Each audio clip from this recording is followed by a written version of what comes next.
Hey, good evening, Bajubhai. How are you? Bajubhai, this is the light left side.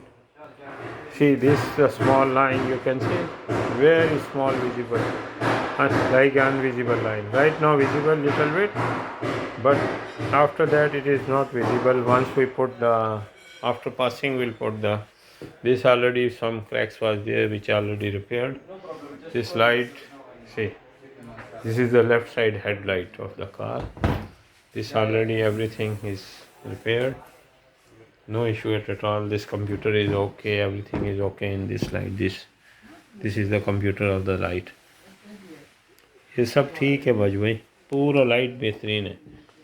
ये light जो है काफ़ी costly है, ये छोटा कंपनी से लेंगे तो कुछ 7,500 की है, और सेकेंड हैंड यूज़ में भी ले रहे हैं कुछ ही है तो वहाँ पे भी 5,000 दिरहम का ये लाइट है, 5,000 दिरहम का। ये मैंने लाइट का किनारा नहीं देखा तो ये मैंने कंसिडर नहीं किया था, क्यों, मैंने कहा था ये चल जाएगी।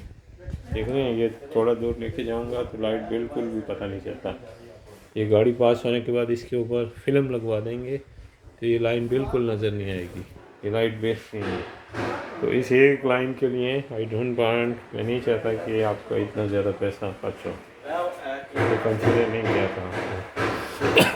9,500 का बजट आपको इस लाइट के बिना बताया था।